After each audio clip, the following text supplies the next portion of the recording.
ఈరోజు జగన్మోహన్ రెడ్డి పరిపాలనలో రాష్ట్రంలో ఎవరు పెత్తనం చేస్తూ ఉన్నారంటే ఉత్తరాంధ్ర అంతా కూడా వైవి సుబ్బారెడ్డికి రాసిచ్చాడు, కోస్తా అంతా విజయసాయిరెడ్డికి రాసిచ్చాడు, రాయలసీమ పెద్దిరెడ్డి రామచంద్రారెడ్డికి రాసిచ్చాడు.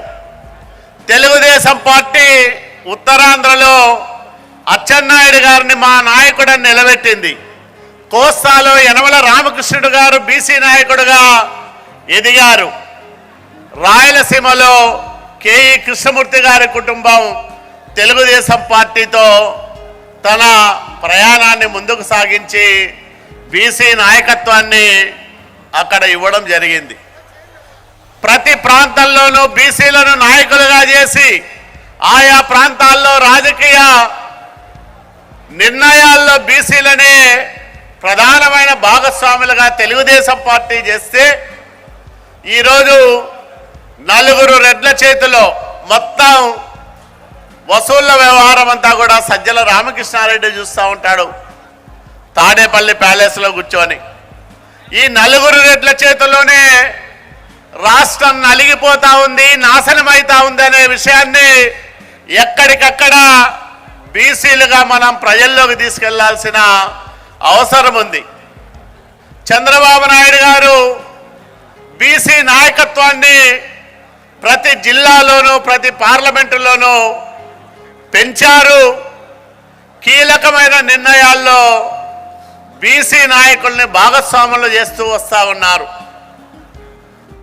అట్లాగే క్షేత్రస్థాయిలో బీసీలను నాయకులుగా చూడాలనే ఒక సత్సంకల్పంతో మహనీయుడు ఎన్టీ రామారావు గారు స్థానిక సంస్థల్లో 1987లో 20% రిజర్వేషన్లు తీసుకొచ్చారు.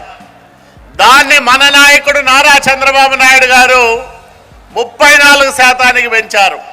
ప్రతి 20 సంవత్సరాలకు ఒకసారి ఆ బీసీల రిజర్వేషన్లను మనం పెంచుతూ వస్తూ ఉన్నాం. 2000 సంవత్సరంలో విశాఖలో జరిగిన మహానాడులో నా చేతుల ద్వారానే మరో 20 సంవత్సరాలు స్థానిక సంస్థల్లో బీసీల రిజర్వేషన్లు పెంచే తీర్మానం చేస్తే దాన్ని అప్పటి తెలుగుదేశం ప్రభుత్వం చంద్రబాబు నాయుడు గారి ప్రభుత్వం ఆమోదించింది.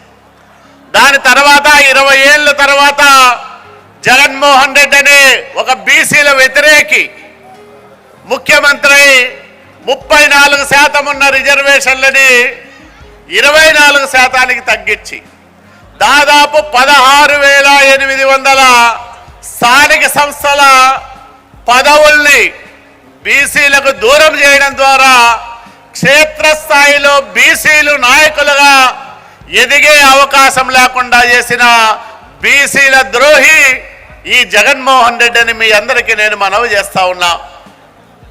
క్షేత్రస్థాయిలోనే బీసీలను రాజకీయాల్లో ఎదగకోకుండా చూశాడు. ఈరోజు బీసీ మంత్రులు ఉన్నారు. ఈ వేదిక ద్వారా ఈ జై హో బీసీ ద్వారా నేను అడుగుతా ఉన్నా.